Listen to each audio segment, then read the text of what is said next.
ओम शांति।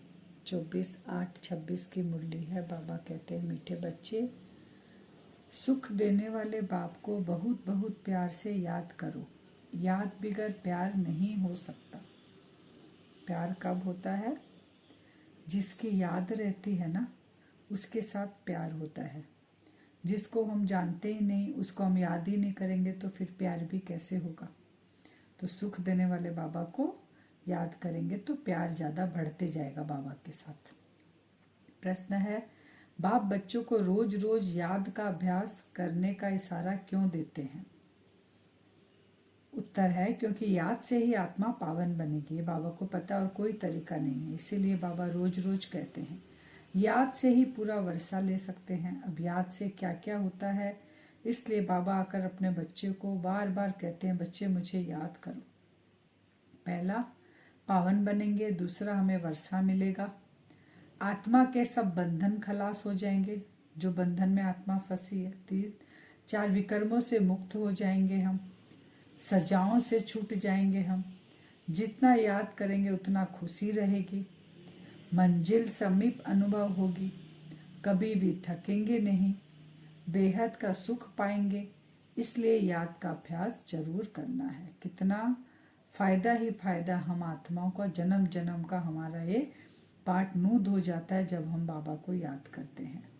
वर्षा मिला, बंधन से छूटे, विकर्म मुक्त हुआ, सजाओं से छूटे, खुशी रहेगी, मंजिल समीप आएगी, सुख पाएंगे। बाबा कहते हैं कभी थकेंगे नहीं।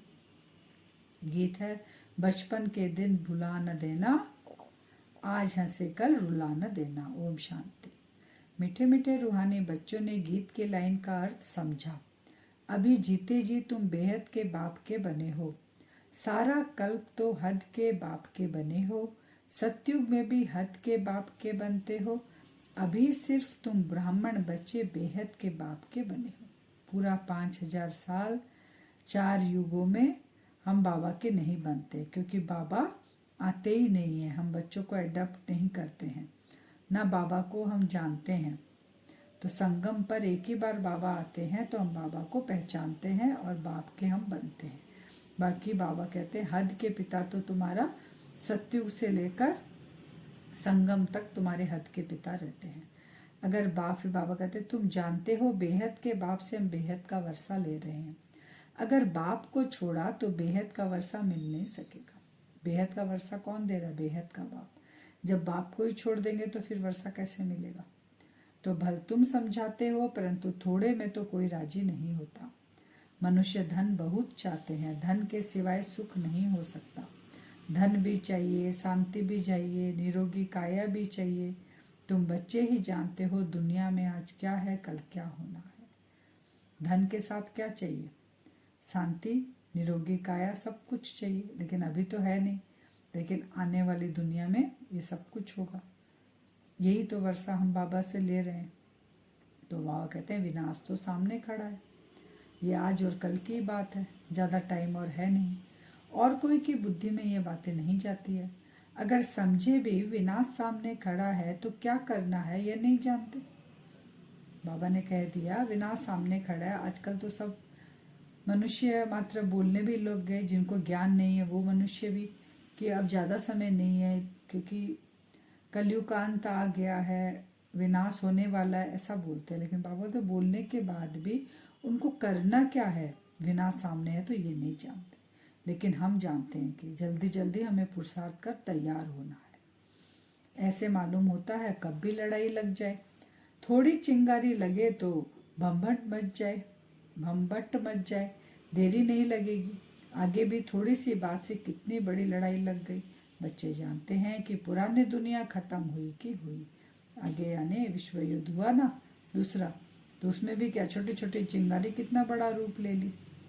तो अब जल्दी ही बाप से वर्षा लेना है। बाप को सदैव याद करते रहेंगे तो बहुत हर्षित रहेंगे। देह अभिमान में आने से ही वह खुशी गायब हो जाती है। बाबा को याद करते रहेंगे तो याद कैसे टिकती है? जब हम अपने को आत्मा समझते हैं तो देही अभिमानी बनते हैं, बाबा की याद रहती है, खुशी रहती है, और देह में आते तो खुशी चली जाती है। तो जितना बाप को याद करेंगे उतना बेहद के बाप से सुख उठाएंगे। यहाँ तुम आए ही हो ऐसा लक्ष्मी नारायण बनने। राजा रानी प्रजा नौकर चाकर बहुत फर्क है ना। अब लक्ष्मी नारायण के साथ सत्युग में क्या होगा, सारे पद होंगे। महाराजा महारानी के साथ महल में काम करने वाले भी होंगे, प्रजा भी होगी, नौकर चाकर, पद तो सबका ही होगा। तो पुरुषार्थ क्या हम इसलिए कर रहे हैं, ऐसा पद पाने के लिए? तो अभी का पुरुषार्थ फिर कल्प कल्पांतर के लिए कायम हो जाता है। पिछाड़ी में सबको साक्षात्कार होगा। हमने कितना व्यर्थ किया। अब भी बाप कहते हैं अपनी अवस्था को देखते रहो। पिछाड़ी में साक्षात्कार होगा सबको कि हमने ब्राह्मण बनने के बाद क्या क्या गफलत की है। तो मीठे थे मीठे बाबा जिससे स्वर्ग का वर्षा मिलता है, उनको हम कितना याद करते हैं। हम भी पुरुषार्थ कर उनकी गद्दी पर जरूर बैठेंगे। मम्मा बाबा राज राजेश्वरी बनते हैं तो हम भी बनेंगे। हम भी पुरुषार्थ करेंगे। हम नीच पद कम पद क्यों पाएंगे, हमको भी ऊंच पद पाना है। क्योंकि मम्मा बाबा भी, ब्रह्मा बाबा भी शिव बाबा के बच्चे, उन्होंने भी पुरुषार्थ किया, तो हम भी बनेंगे पुरुषार्थ करके। इम्तहान तो सबके लिए एक ही है, सब अलग अलग इम्तहान नहीं। पेपर सबका एक ही आएगा, अंतिम पेपर। तुम जानते हो हम पावन दुनिया में जा रहे हैं। जो ब्राह्मण बनेंगे वही निमित्त बनेंगे। पावन दुनिया में हम कौन जा रहे हैं, ब्राह्मण आत्माएं अभी जा रही हैं। हम कौन है, ब्रह्मा मुख वंशावली ब्राह्मण बनने। बिगर बाबा कहते हैं तुम बाप से वर्षा ले नहीं सकते, क्योंकि एडप्टेड बच्चे होंगे तभी बाबा देंगे। बच्चों को ही वर्षा मिलता है। जब हम ब्रह्मा मुख वंशावली ब्राह्मण बने ही नहीं तो वर्षा नहीं मिलेगा। बाप बच्चों को रचते ही है वर्षा देने के लिए। शिव बाबा के तो हम हैं ही, वह नई सृष्टि रचते हैं बच्चों को वर्षा देने के लिए। शरीरधारी को ही वर्षा देंगे। आत्माएं तो ऊपर में रहती है, वहां तो वर्षे व प्रारब्ध की बात ही नहीं। कितने अच्छे से बाबा ने क्लियर किया कि बाबा किसको वर्षा देने आया है। बाबा बोलते हैं मैं तुम शरीरधारी को वर्षा देने आया हूँ, क्योंकि भोगती कौन है, आत्मा शरीर द्वारा भोगती है ना, अच्छा और बुरा सब कुछ। तो सत्युगी दुनिया में हम आत्माएं सत्युगी दुनिया में देवी देवताओं का पार्ट प्ले करेंगे। तो बाबा वही वर्षा देने के लिए हमें आए हैं। आत्माएं तो अपने घर में बिंदु स्वरूप रहती है। बाबा कहते हैं उनको जरूरत नहीं है सुख शांति का, वो तो ओरिजिनली शांति में ही रहती है। तो बाबा को भी फिर, जब बाबा भी निराकार है, तो हम बच्चों को जब शरीरधारी का वर्षा बाबा देने आते शरीरधारियों को, तो बाबा को भी शरीर का आधार लेना पड़ता है। नहीं तो बाबा हमें वर्षा कैसे करे, हम आत्माएं पतित है उसको पावन कैसे बनाए बाबा। तो तुम अभी पुरुषार्थ कर प्रारब्ध ले रहे हो, जो दुनिया को पता नहीं। अब समय नजदीक आता जाता है, इतला करते रहते हैं फलाना अगर ऐसा करेगा तो हम एकदम उनको उड़ा देंगे। उड़ाने की तैयारी हो रही है। एक दूसरे देश में अभी वही चल रहा है, होड़ चल रही है ना, कौन कितना पावरफुल सब कुछ तैयार करे और कौन कितना झट से एक दूसरे को उड़ाए। यहाँ बाबा कहते हैं यहाँ आओ तुम या न आओ सेंटर पे। कोई विलायत जाते हैं फिर आ तो सकेंगे नहीं। कोई कोर्स कर कर बाबा के बच्चे विलायत चले गए। वहां भी सिर्फ एक बात याद रखो, बाप की याद से ही तुम तमो प्रधान से सत्व प्रधान बनेंगे। अब बाबा कहते हैं कि तुम चाहे घर गृहस्थी में रहो, क्लास में नहीं आ सकते, ऐसी कुछ दिक्कत प्रॉब्लम हो जाती है तो कोई बात नहीं, लेकिन बाबा को याद तो हम कर सकते हैं, घर में रह के वर्षा पूरा ले सकते हैं। बाप कहते हैं दो ही अक्षर मन मना भाव। यूं तो सेंटर पर आने से नई नई पॉइंट हम सुनते रहेंगे, ये बात तो है, लेकिन कोई कारण अगर नहीं आए, बाबा कहते बरसात पड़ गई, कर्फ्यू लग सकते हैं, कुछ भी, कोविड आ गया था नहीं जा सके तो, लेकिन घर गृहस्थी में रहकर भी याद करो, चलते फिरते याद करो। और औरों को यही कहो कि बाप को याद करने से विकर्म विनाश होंगे। सेवा भी करना है, साथ में खुद भी याद करना है, दूसरों को भी याद कराना है कि बाबा को याद करो, तो विकर्म विनाश होंगे तो तुम देवता बन जाएंगे। बाप कहते हैं यह जो बचपन भूल न जाना, आज हंसते हो कल रोना पड़ेगा अगर बाप को भुलाया तो। बाबा को भूले तो क्या हो रहा, अभी तो हम इसी भपके में, रावण के भपके में फंसे रहे। बाबा का परिचय मिल गया, फिर बाबा को छोड़कर उसमें चले गए। तो बाबा कहते हैं बचपन के जो दिन थे उसको भूलकर वापस तुम फिर रोने लग जाओगे कि ये भूल हमने कैसे की। तो स्कूल में बाबा कहते हैं जो नहीं पढ़ेंगे तो पढ़े लिखे के आके भरी ढूंढनी पड़ेगी, माने जो पढ़े लिखे उनके पास जाकर नौकरी करनी पड़ेगी। बाप को पूरा याद नहीं करेंगे तो प्रजा के भी नौकर चाकर बन जाएंगे। इसमें खुश थोड़े ही होना चाहिए। बाप कहते हैं बच्चे अर्जुन योग बल में होशियार हुए नहीं है, ऐसा ना हो लड़ाई लग जाए, परंतु ड्रामा अनुसार ऐसा होगा ही नहीं। बच्चों ने पूरा वर्षा लिया ही नहीं, अब लड़ाई भी कैसे लगेगी, बाबा कहते हैं। क्योंकि जब तक तुम बच्चे पूरे तैयार नहीं होंगे, राजधानी स्थापन नहीं होगी, पुरुषार्थ कर कर्मातीत अवस्था तुम्हारी नहीं होगी, तब तक बाबा कहते हैं लड़ाई भी नहीं लगेगी, तुम्हारा वेट कर रही है। तो यह लड़ाइयाँ करके लगेगी भी तो भी बंद हो जाएगी, क्योंकि बच्चे तैयार नहीं हुए, राजधानी नहीं है। तो पुरुषार्थ कराते रहते हैं बाबा, पता नहीं किसी भी समय कुछ भी हो सकता है, इसलिए पुरुषार्थ करना है। बस गिर पड़ती है, बाबा कहते हैं गिर पड़ते हैं एरोप्लेन ट्रेन, गिर पड़ती है मौत, कितना सहज खड़ा है, धरती भी हिलती रहती है। सबसे जास्ती काम अर्थक्वेक को करना है। सफाई विनाश के समय सबसे जास्ती काम कौन करेगा, बाबा ने कहा अर्थक्वेक में होगा। धरती हिलेगी, सब उथल पथल हो जाएंगे, लेकिन विनाश होने के पहले बाप से हमें पूरा वर्षा लेना है। काम चिता पर बैठ जो तुम जल मरे हो, सो अब ज्ञान चिता पर बैठ पवित्र बनो। क्या बन गए थे हम, जल मरे थे काम चिता पर, अब उस काम चिता से निकल ज्ञान चिता में जाना है। तुमसे पूछते हैं आपका उद्देश्य क्या है, लोग पूछते हैं ना कि क्या आपका उद्देश्य है, तो उनको बोलो जो सबका बाप है वह कहते हैं मामेकम याद करो तो तुम्हारे विकर्म विनाश होंगे और तुम तमो प्रधान से सतो प्रधान बन जाएंगे। ये सबको बोलना है जो पूछते हैं कि हम सबका बाप, हम आत्माओं का पिता आया हुआ है, वो कहता है मुझे याद करो।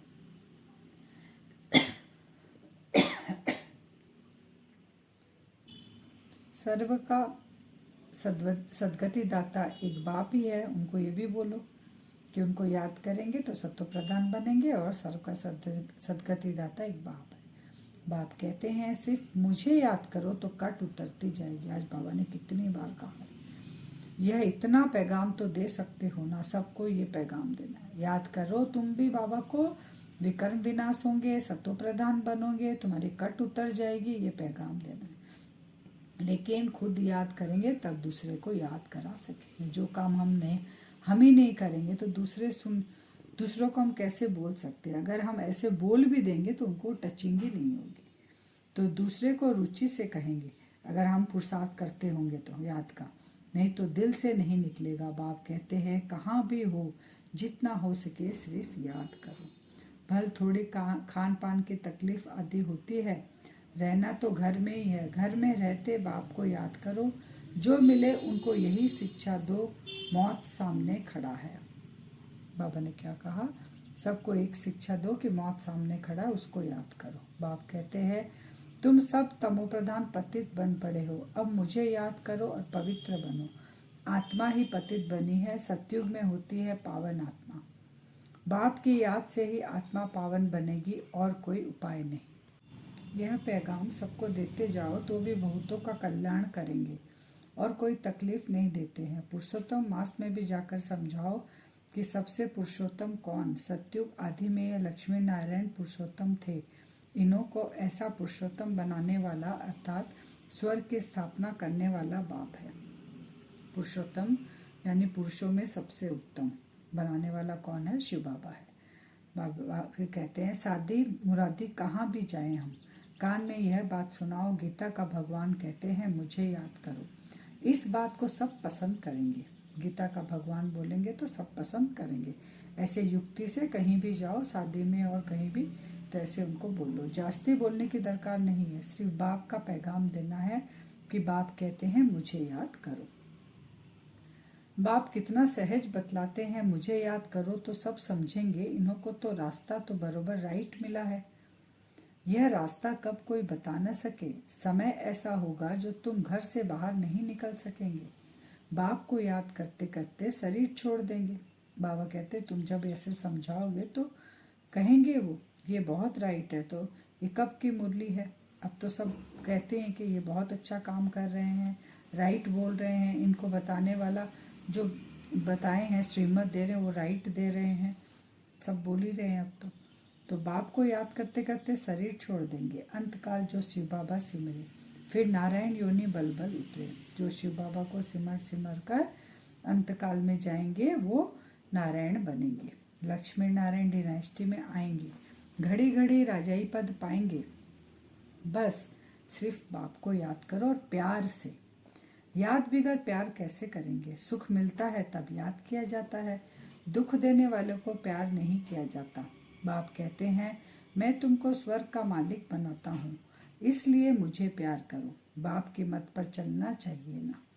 बाबा ने कहा जो दुख देता है ना उसकी याद नहीं रहती, और जो प्यार करता है उसकी याद सहज हो जाती है। तो बाबा हमें इतना प्यार करता है, उनकी याद सहज होनी चाहिए।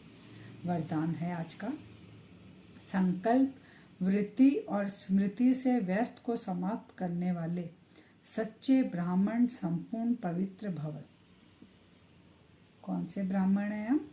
जो संकल्प वृत्ति और स्मृति से हमारा व्यर्थ समाप्त हो जाए तो हम ब्राह्मण संपूर्ण पवित्र बन जाएंगे।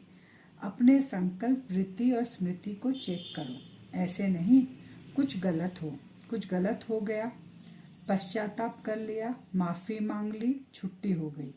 कितना भी कोई माफी ले, लेकिन जो पाप व व्यर्थ कर्म हुआ उसका निशान नहीं मिटता, रजिस्टर साफ स्वच्छ नहीं होता। सिर्फ इस रीति रस्म को नहीं अपनाओ, लेकिन स्मृति रहे कि मैं संपूर्ण पवित्र ब्राह्मण हूँ।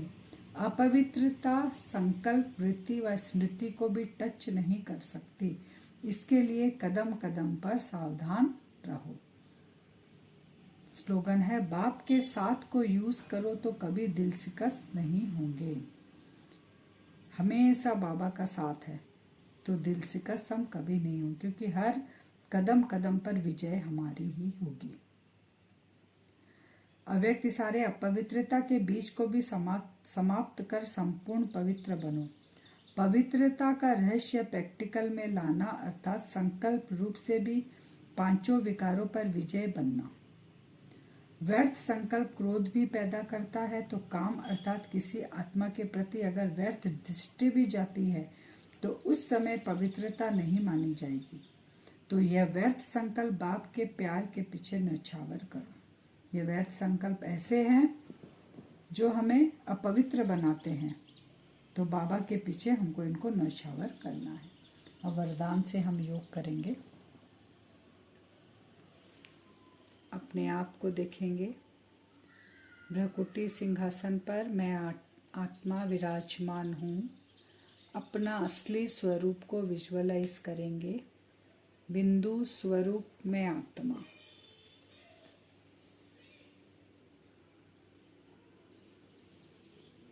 देखें अपने आप को बिंदु स्वरूप में, अपने सूक्ष्म शरीर के साथ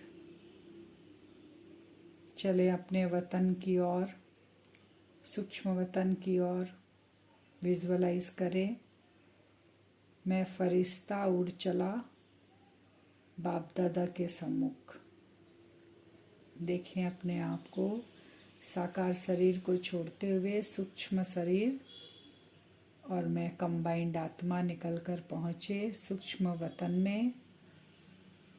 सामने बाप दादा बैठे हैं, उनके एकदम सम्मुख चले जाएंगे। मैं फरिश्ता बाप दादा के एकदम सम्मुख पहुँच गया। विजुअलाइज करें। बाबा को बोले, बाबा मैं आपका बच्चा आपके सामने, आप साक्षी हो और मैं आपके सामने अपने संकल्प वृत्ति और स्मृति की चेकिंग कर रहा हूँ। जो भी व्यर्थ हो उस व्यर्थ के दाग को भी आप भस्म कर देना। हम अपनी चेकिंग शुरू कर रहे हैं। बाबा साक्षी होकर मुझ फरिश्ते की चेकिंग को देख रहे हैं, और बाबा से पावरफुल किरणें आंखों से निकलकर मेरे ऊपर पड़ रही है। सबसे पहले हम चेकिंग करते हैं संकल्पों की। अपने संकल्पों की तरफ अटेंशन देंगे। बाबा की किरणें कंटिन्यू मेरे ऊपर पड़ रही है। संकल्पों में कहीं भी कोई व्यर्थ का थोड़ा भी निशान है तो बाबा की पावरफुल किरणें उसके ऊपर पड़कर उसको एकदम क्लीन और स्वच्छ और साफ कर रही है। संकल्प मेरे एकदम स्वच्छ हो गए। बाबा की पावरफुल किरणें मेरे ऊपर पड़ रही है संकल्पों पर। फिर चेकिंग करें वृत्ति की ओर। मेरी वृत्ति में कहाँ कहाँ व्यर्थ के दाग और निशान हैं। बाबा साक्षी होकर देख रहे हैं और उस पावरफुल किरणों से बाबा उन दागों को ख़त्म कर रहे हैं और मेरी वृत्ति भी स्वच्छ हो रही है। स्मृति की तरफ आए। स्मृति में भी बाबा जहाँ भी व्यर्थ का थोड़ा दाग देख रहे हैं, साक्षी होकर बाबा देख रहे हैं और पावरफुल दृष्टि दे रहे हैं जिससे वो दाग स्वच्छ हो रहे हैं। मुझ आत्मा के संकल्प, वृत्ति और स्मृति तीनों ही व्यर्थ से समाप्त। मैं सच्चा ब्राह्मण, संपूर्ण पवित्र ब्राह्मण बन गया हूँ। बाबा ने एक हाथ मेरे सर पे रखा। फरिश्तेई स्वरूप पे बाबा ने हाथ रखा। बाबा की दृष्टि से पावरफुल किरणें जा रही है। मुझ आत्मा की चेकिंग बाबा कर रहे हैं, साक्षी होकर देख रहे हैं और मैं आत्मा एकदम स्वच्छ। बाबा वरदान दे रहे हैं, संपूर्ण पवित्र भव। एकदम स्वच्छ फरिश्ता, लाइट और माइट स्थिति में स्थित। बाबा की हाथों से मुझे वरदान मिल रहा है और पावरफुल दृष्टि मिल रही है। इसी स्थिति में स्थित होते हुए वापस साकार दुनिया की ओर लौटेंगे। साकार शरीर में प्रवेश करेंगे। उसी बेदाग हीरा में आत्मा संकल्प, वृत्ति और दृष्टि से एकदम बेदाग, व्यर्थ से मुक्त, संपूर्ण पवित्र आत्मा उसी स्थिति में स्थित होकर सारे दिन कार्य व्यवहार में आएंगे और ये वाइब्रेशन अनेक आत्माओं तक पहुंच रहा है। वो आत्माएं भी व्यर्थ से मुक्त हो रही है। ओम शांति।